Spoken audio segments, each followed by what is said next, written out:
అందరికీ నమస్తే అండి. ఈరోజు బ్లడ్ బ్యాంకులో వసూలు చేసే యూజర్ ఛార్జెస్ల కోసం మాట్లాడుకుందామండి. ముఖ్యంగా చాలామంది ఈ విషయమై అపోహలు ఉంటాయండి. ఏంటంటే బ్లడ్ మనం ఫ్రీగా ఉచితంగా డొనేషన్ చేస్తున్నాము, ఆ తర్వాత వాళ్ళు లాభ సంపాదన కోసం అని చెప్పి అమ్ముకుంటున్నారనే అపోహలండి. ఇవి అపోహల వరకు ఉంటే మాత్రం పర్వాలేదు, కానీ ఇది చాలామందికి అనేక రకాలుగా తప్పుడు ప్రచారం చేయడం వల్ల నిజంగా రక్తదానం చేద్దాం, చాలామందికి ఉపయోగపడదామనే సదుద్దేశంతో ముందుకు వెళ్తుండే రక్తదాతలంతా ఆగిపోతున్నారండి. దీనివల్ల ప్రాణాపాయ స్థితిలో ఉండే అనేక మంది రక్తం సకాలంలో దొరక మరణించే సందర్భాలను కూడా మనం చూస్తున్నాం. అసలు బ్లడ్ బ్యాంక్ నిజంగా అమౌంట్ తీసుకుంటుందా అంటే అవన్నీ అవాస్తవాలండి. అంటే కొన్ని బ్లడ్ బ్యాంకులు ఉన్నాయి, లేవు అని అనడానికి లేదండి. ఇది వ్యాపారంగా మాత్రమే చూస్తే కొన్ని బ్లడ్ బ్యాంకులు కూడా ఉన్నాయి, వాటి గురించి తర్వాత మాట్లాడతాం. అయితే నిజంగా బ్లడ్ బ్యాంక్ వ్యవస్థలో జరిగే ఈ మోసాల పట్ల విషయం పక్కన పెడితే బ్లడ్ బ్యాంక్ యూజర్ ఛార్జెస్ ఎందుకు కలెక్ట్ చేస్తున్నారు అనేది మనం ఒకసారి డీటెయిల్గా తెలుసుకుందామండి. ఈ అపోహల వలయంలో చిక్కుకొని బలైన వ్యక్తుల్లో నేను కూడా ఒకటినండి. నాకు జరిగిన ఒక సంఘటన చెప్తాను. నేను ఒక వ్యక్తికి, అంటే ఫ్రెండేనండి ఆ అబ్బాయి, తనకి సహాయం చేద్దామని చెప్పి తన ఎగ్జామ్కి ఆ రోజు వెళ్ళాడు. వాళ్ళ ఫ్యామిలీ మెంబర్స్కి ఒకరికి అత్యవసరంగా బ్లడ్ అవసరం అనేసి అంటే కుటుంబ సభ్యులు ఎవరు జెంట్స్ అక్కడ లేడు, లేడీస్ ఉన్నారు, హాస్పిటల్లోనే ఉన్నారంటే నిన్న ఒక డోనర్ని 13 కిలోమీటర్ల డిస్టెన్స్ నుండి తీసుకుని వెళ్ళాడండి. 13 కిలోమీటర్ల డిస్టెన్స్ నుండి హాస్పిటల్కి తీసుకుని వెళ్ళి అక్కడ పేషెంట్ శాంపిల్స్ రిక్వెజేషన్ లెటర్ పట్టుకొని బ్లడ్ బ్యాంక్కి వెళ్ళి అతనితో డొనేషన్ చేయించి మళ్ళీ ఆ బ్లడ్ని వాళ్ళకి హాస్పిటల్కి సేఫ్గా అప్పచెప్పిన తర్వాత డోనర్ ఇంటి దగ్గర దింపి అప్పుడు ఇంటికి వెళ్ళి ఈ అబ్బాయికి 1500 రూపాయలు నేను ఫోన్పే చేయించుకున్నానండి. యాక్చువల్గా అక్కడ యూజర్ ఛార్జెస్ 1550 రూపాయలు అండి. మన ఫ్రెండే కదా అని జస్ట్ 1550 చెప్తే 1500 కొట్టాడండి. సరే ఓకే అనుకున్నాను. అయితే కొన్ని రోజుల తర్వాత మళ్ళీ అలా చెడు ప్రచారం జరిగి ఒక వ్యక్తి నాకు కాల్ చేశారండి. తమ్ముడు, ఇలా నువ్వు తప్పు చేసి ఉండవు ఎందుకో, కానీ చాలా నీ మీద కొద్దిగా బ్యాడ్ నడుస్తుంది, నువ్వేమైనా డబ్బులు తీసుకున్నావు అనే విధంగా అడిగారండి.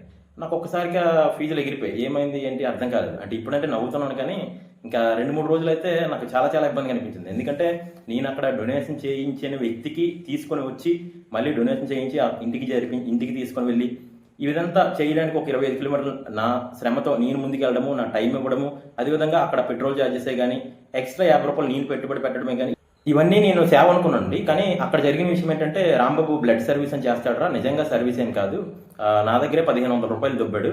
అదే దుబ్బాడు అనే పదం వాడానండి. 1500 దుబ్బాడు, ఇంకా బయట వాళ్ళ దగ్గర ఇంకా ఎంతో కలెక్ట్ చేస్తాడో మీరు అంచనాకే ఇంకా మీకు వదిలేస్తున్నాను అనే విధంగా ఇటువంటి మాటలు వచ్చాయండి. నాకు ఒక్కసారి చాలా బాధగా అనిపించింది. ఈ సర్వీస్ ఎందుకు చేద్దాం, చెయ్యాలా వద్దా అనే అపోహలు కూడా నాకు కూడా అనిపించింది. కాకపోతే తర్వాత ఏదో ఈ పిచ్చి మాటలకి నేను ఎందుకు తగ్గడం, ఎంతమందికి హెల్ప్ అయ్యే సర్వీస్ కదా, నన్ను అర్థం చేసుకునే వాళ్ళు నన్ను అర్థం చేసుకుంటారు, వీళ్ళ గురించి నేను ఎందుకు ఆపేయడం అనే విధంగా నేను మనసుకి సర్ది చెప్పుకున్నాను. అయితే ఈ బ్లడ్ బ్యాంకులో వసూలు చేసే ఛార్జెస్ విషయంలో చూసుకుంటే మనం ఇక్కడ బ్లడ్ బ్యాంకెస్ అంటే ఫస్ట్ బ్లడ్ స్టోరేజ్ సెంటర్ అంటారండి. 2020లో మనకి కేంద్ర ప్రభుత్వం పేరు మార్చింది. ఎందుకంటే బ్లడ్ బ్యాంక్ అంటే ఒక వ్యాపార కోణంలో ఉంది ఒకటి. 2, బ్లడ్ బ్యాంక్ అంటే ఒక రక్త నిల్వ కేంద్రమే కాదండి, అక్కడ చాలా వరకు బ్లడ్ స్టోరేజ్ సెంటర్లో ఏం జరుగుతుంది అంటే మనకి అనేక రకాల బ్లడ్ నుండి వచ్చే కాంపోనెంట్ సెపరేట్ చేయడం జరుగుతుందండి.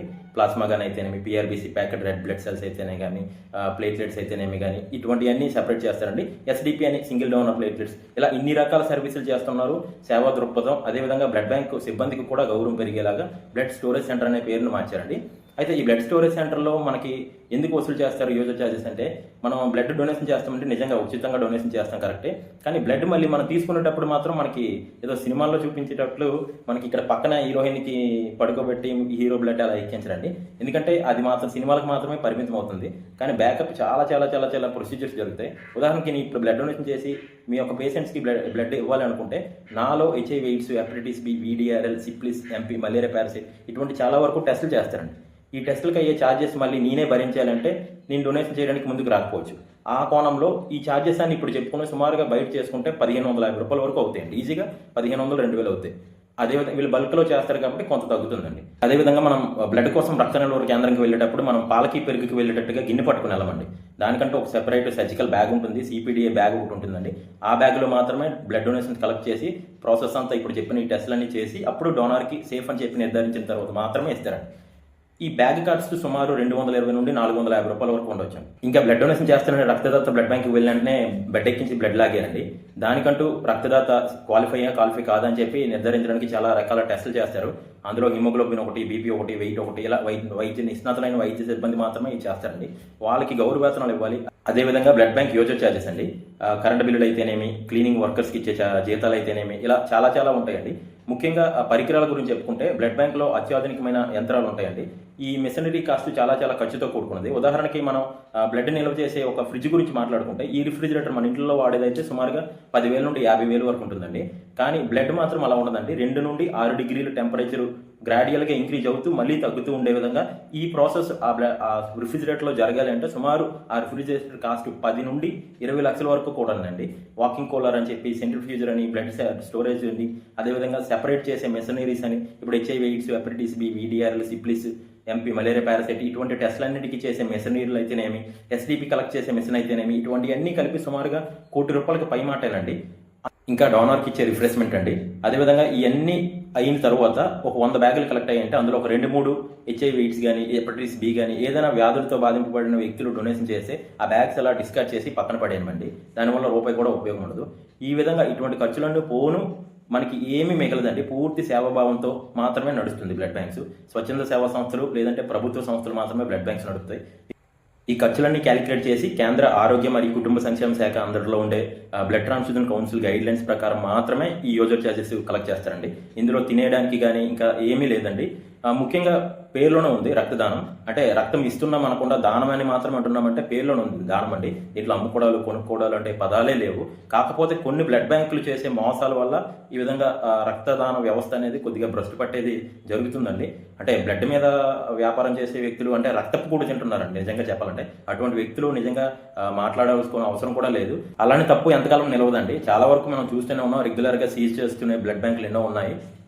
కాబట్టి ఇవన్నీ దృష్టిలో పెట్టుకుని రక్తదాతలందరికీ ఒక చిన్న విన్నపం, మిత్రులారా, ప్రతి ఒక్కరూ ఈ యొక్క అపోహల్ని తొలగించండి. ఎందుకంటే మీరు అపోహలు బారిన పడి ఇంకొకరికి ఈ విధంగా చెడుగా ప్రచారం చేయడం వల్ల సఫర్ అయ్యేది ఎవరంటే ఫ్యామిలీలో ఉండే కుటుంబ సభ్యులు. ఆపదకాలంలో రక్తం దొరకగా చాలా చాలా చాలా చాలా వర్ణాతీతం వాళ్ళ బాధలైతే.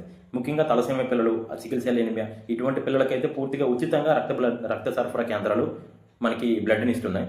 అంటే ఆ ఛార్జెస్ కూడా మనకి ఏమీ గవర్నమెంట్ నుండి రాదండి. అది కూడా మనకి ఈ యూజర్ ఛార్జెస్లోని మాత్రమే తీసుకుంటారు. అంటే ఇతరులకి ఇచ్చే యూజర్ ఛార్జెస్లోంచి వీళ్ళకి సేవాభావంతో ఇస్తారండి. కాబట్టి ఈ అపోహలన్నీ విడమరిచి ప్రతి ఒక్కరికి మీరు తెలియజేస్తారని, అదేవిధంగా ఎవరైనా రక్తదానికి ముందుకెళ్ళేటప్పుడు వాళ్ళకి సపోర్ట్ ఇస్తూ ముందుకు నడిపిస్తారే కానీ ఎందుకు డొనేషన్ చేయడం వీక్ అయిపోతారనే అపోహలు కానీ ఇటువంటి ఏమీ లేదండి. ఒక 19 సార్లు బ్లడ్ డొనేషన్ చేసిన వ్యక్తిగా చెప్తున్నాను, ఎటువంటి సమస్య ఉండదు. కాబట్టి నిర్మోహమాటంగా ముందుకెళ్ళండి. ముఖ్యంగా ఈ బ్లడ్ బ్యాంక్ యూజర్ ఛార్జెస్ విషయంలో చాలా చాలా చాలా చాలా తప్పుడు ప్రచారం జరుగుతుంది. మీరు కూడా అవగాహన తీర్చుకొని ఇంకా కొంతమందికి తెలియజేస్తారని కోరుకుంటున్నాను. అందరికీ నమస్కారం, ధన్యవాదాలు. రక్తదానం చేయండి, ప్రాణదత్తలు కండి.